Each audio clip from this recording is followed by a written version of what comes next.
That... I just got a package. Wonder what it is.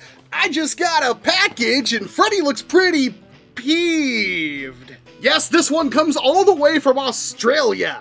Apparently it's heavy or I'm just really strong. Dear officer, I am a NERF. Cast off. Change. Beetle.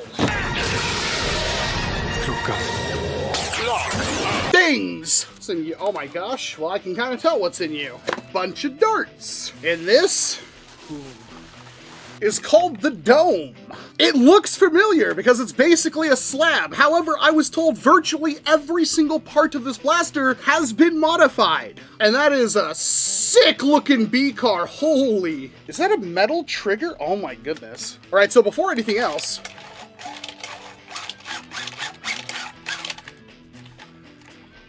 you're kidding me. Well, I gotta deprime it somehow, but I don't know if you realize, I'm gonna put another one in because we know we're gonna get a follow-up shot. That, it might sound a little rough, it's not. This is the smoothest.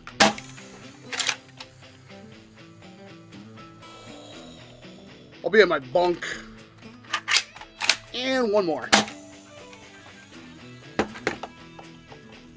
Ah, it's starting to make sense what all the tape was. It's FoamworkAdeliade. More patches for my collection. Thank you for sending 2, by the way. Dear Walcom, I have baked a cake for... Oh, wait, no, that's the wrong letter. I am absolutely thrilled to share with you our latest correction, the Dome Blaster. And to express my deepest gratitude for the incredible passion and energy you bring to the world of toy reviews. And your fun, sincere, and engaging style has a transformative impact on products like ours. Your YouTube channel isn't just a platform, it's a vibrant community that inspires and influences the industry. The Dome is more than just a toy. It's a reimagined evaluation of Silly Butt's renowned slab design. In a collaborative effort between CJFL and FoamworkAdeliade, we have poured our hearts into every detail of this blaster. We've replaced the original aluminum with precision-engineered steel components to deliver unparalleled strength and durability. The redesigned shell featuring dynamic dual-color printing, it does look really, really sick. I can't even tell this was printed. And I own a freaking Bamboo X1 carbon. Captures both modern aesthetics and the spirit of innovation. At its core, the robust linear bearing mechanism ensures an operation so smooth that it truly redefines the standard of lever action toys. That is not a joke. That is not an empty claim. That is straight up facts. We've also taken the time to select a special exclusive color just for you. They clearly knew their audience with this one. A hue that we believe perfectly reflects your unique style and vibrant energy you share with your audience. As you unbox the Dome, I hope you feel the same excitement and pride in this creation as we did crafting it, knowing that your early impressions will help shape its future. This letter is not a final review request, but our heartfelt invitation to experience the Dome firsthand. Your forthcoming insights and genuine feedback are valuable to us. They help steer our innovations and ensure that every new product is even better than the last. We are honored to have someone of your influence and passion join us on this journey. Thank you for being an endless source of inspiration and for making a real difference in our creative process. Enjoy this early delivery, the carefully selected color, and the smooth, powerful performance of the Dome Blaster. Together with CJFL and FoamworkAdeliade, we look forward to many more creative adventures and exciting collaborations in the future. With sincere gratitude and warmest regards, Jay from FoamworkAdeliade. That's the nicest letter I think anybody will ever give me. And this is also pretty much the nicest blaster. You can't even tell it's 3D printed. It is such a high resolution and it's done so freaking well. It's not funny. The first thing I want to do for that power level, I bet you I could make it even smoother with some lube too. Metal trigger should be a standard on everything. Oh, thank you for that one. I only had the one of these. Now I freaking have 2 of them. And these darts. First thing is, how much do these weigh?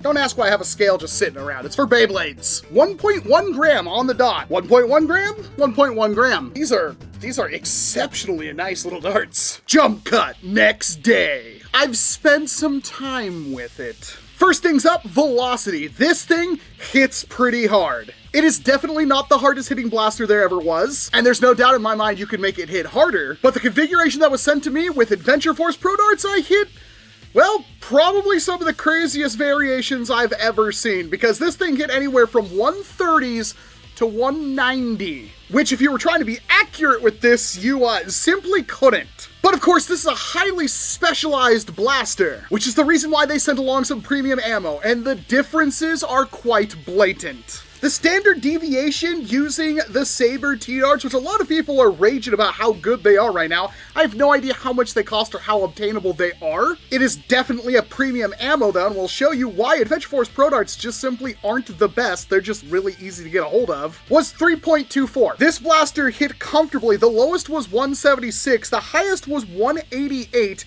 Most of the shots were about 182. Feet per second. That puts this combo up there for one of the most consistent blasters I have ever shown on this channel. Is it the darts, the blaster, or both? Well, time will tell as we get more data in. So it hits pretty hard, could probably hit harder, and it's very consistent, which leads to some pretty consistent accuracy. That being said, all is not perfect when it comes to accuracy, because first and foremost, this thing is a chonker. This thing is exceptionally heavy at over 5 pounds, which for a blaster this compact, yeah, that's saying a lot. I know heft when I see it. And when it comes to balance, yeah, it's entirely front heavy, which, mind you, feels awesome if you're just gonna use the blaster like a blaster should be used. You want darts to go straight and they don't go straight, that's most likely your fault with this thing. It is extremely pointable and feels really good. And of course you can two-hand it, you're gonna want to with that lever action, which is of course incredibly smooth, but you've got no stock and no counterbalance in the back, so it might be a little bit awkward to use. You can of course try to one-hand it, but after a while,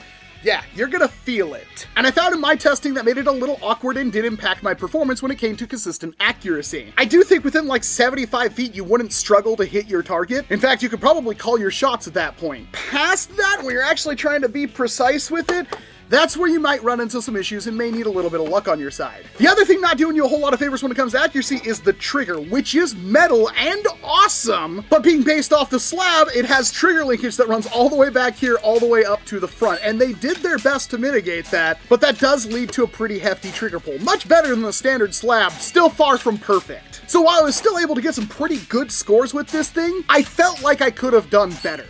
That's smoothness, though.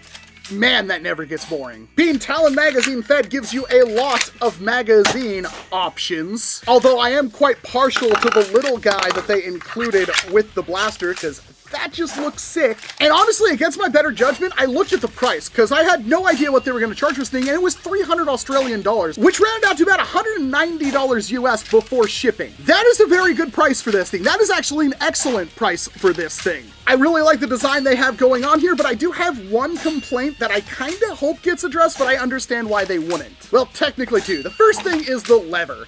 These tight levers work really good for the rifle setups and less good for this kind of mare's leg setup, because you are going to be kind of hurting your hand moving that. Even with how smooth this is, there's still a considerable amount of force on it, and after a while, I felt my hand kind of hurt, and I really wish this was a big boy lever. A bigger loop would put way less stress on the hand, and the more ergonomic design when it's not flat, yeah, that could help a lot, but seeing as how this is steel reinforced, that might be out of the cards. The other thing is the lack of any kind of thing back here. This thing is so front heavy, it isn't funny, and a little bit of counterbalance weight in the back would work, but more importantly, I think it's that extra little bit of contact you get with a true mare's leg. They always have a little bit of what would be the stock of the rifle when it's cut down visible, and that kind of gives you another point of contact on your wrist, and if you really wanted to, you could really scrunch up on the thing and use it as a stock. This, not so much, and I think it would go really far with even like an inch or two back here of just a little bit more of that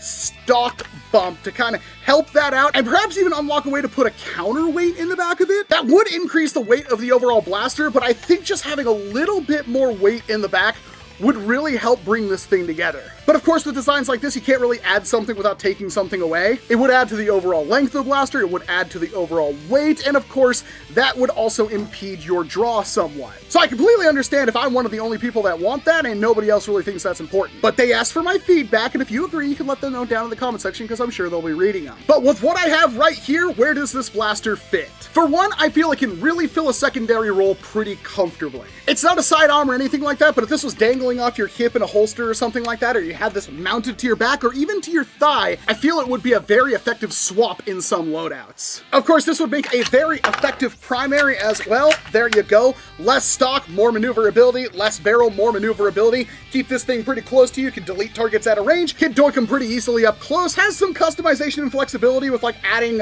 foregrip there if you want it. Personally, I might remove this rail altogether because it just kind of gets in the way for me. And of course, you could mount an optic and stuff to it. So I hope CJFL or FoamworkAdeliade doesn't take this the wrong way, but this thing's a really good deal. For the modifications you're getting here, the tightening up of the trigger group, the smoothness of the prime, the reinforcement with steel pretty much everywhere, the bearing, oh my gosh, the bearing, the custom barrel used, and don't forget, with these kinds of darts, the standard deviation, the absolute consistency the Dome Blaster can produce. And of course, lowering the spring down will only make this thing even more of a joy to use. And of course, even if you go with increasing the spring load, that smooth prime is really gonna help. It's just absolutely fantastic. I love seeing projects like this where they take an existing design and just max it out. I have a couple of nitpicks, yes, but overall this thing is an absolute dream to use. It is a 10 billion% upgrade over the original SLAB, but much like a dog or a child, don't leave it in a hot car. I am insanely happy with it and I will treasure it always. Thank you very much, CJFL and FoamworkAdeliade. And who knows, maybe in the future you'll be privileged enough to get domed